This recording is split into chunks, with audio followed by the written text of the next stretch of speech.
Well, speaking of car sales, so it's been interesting. We've done some reporting on this. Ford last year, as well as General Motors, have been closing plants, have been adjusting their inventories, adjusting their model lineup, anticipating a slowdown that is sort of coming. This Automotive News article is interesting in that it talks about what the dealers are going through. And right now, one of the big issues the dealers are going through is finding used inventory under 10 grand. It's very, very difficult because they have a demand, people that want to buy these cars, but they can't find them. What are the reasons for that? Well, the article doesn't super go into that. I mean, we've talked about them before here. People keeping their cars now an average of 10 or 11 years, as opposed to a much shorter timeline in the past. And I think it's also that with the price of cars going up, people that don't have that liquid income, that disposable income to spend, 35K is the average. I don't know what the median price is, and I tried for days to find out.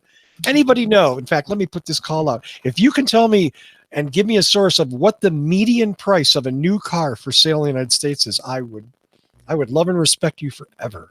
I keep hearing numbers from 32,000 to 36,000.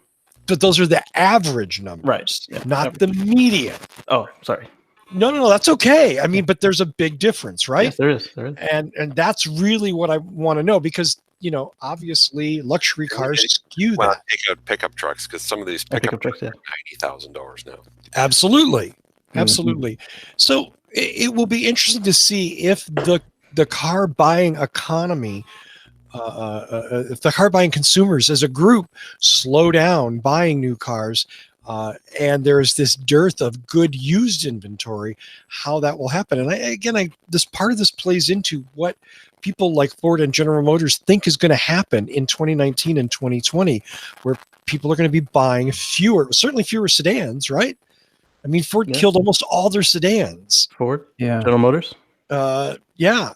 Well, and General Motors as well. So it's trucks and CUVs.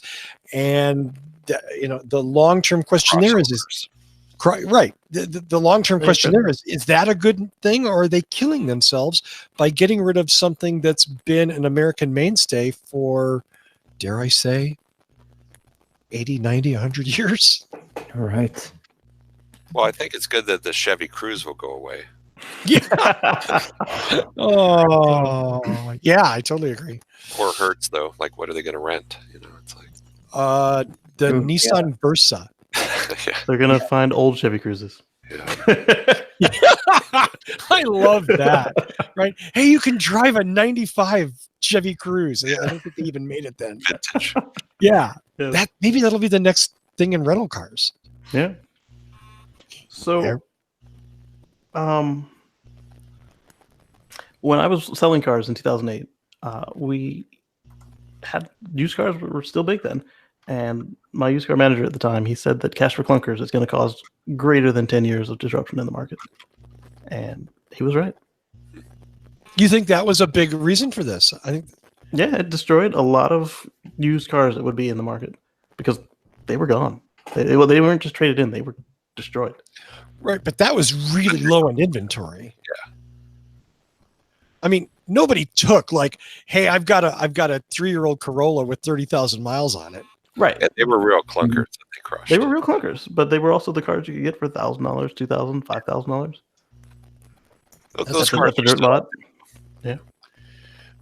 I took a 2002 Mazda Protege in on trade if anybody's looking for a $2,000 car. Yeah. How many miles? 150. Oh. It runs good though. I was just talking with a friend on windows. Yeah, well, I was just talking with a friend on Twitter yesterday. She's trying to find a new car. She wants a Mazda 3. Right. She's got about $8,000 to spend.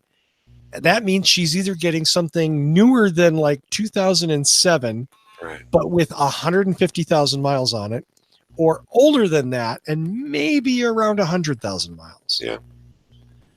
So it's an interesting problem. Obviously nobody's going to come out with an $8,000 car. I shouldn't say obviously, but Tata. Right? Go.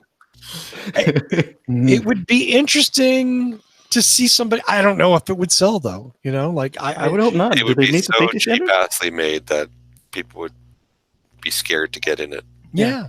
I don't blame them. Wouldn't it be just like the introduction of Hyundai when they first started? Yes. Yeah.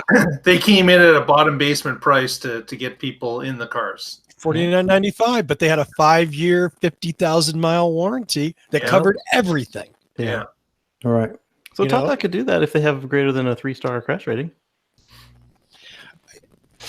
Yeah, it'd be a and they can meet the disposable emissions. car, Yeah. just like the Hyundais were when Yeah. they came out. They Yeah. have to be EVs because there's no way that 2-cylinder, 3-cylinder engine they had is going to work here. Yeah, and then you got batteries and You do. just But makes as battery, we all know the cost of batteries is going down. When that happens, maybe there will be a $6,000 to $8,000 entry level commuter car. It's battery powered. right. Because once the price of batteries dips, the rest of the car is pretty cheap to build. It is. To a gas car. Yeah. Right. You don't Absolutely. need a transmission. You don't need a complicated engine with emission systems with a catalytic converter that's worth $2,000. There's a lot of savings once they get the battery stuff sorted out, which is arguably like 3 years away. Yeah. No, but I think the auto industry that's making gas cars is going to be hurting 5 years from now, big time. Well, I'm hoping for the disruption. I'm not hoping for the hurting part. Right. I hope that they I hope they get on the transition. bandwagon and make EVs. Yeah.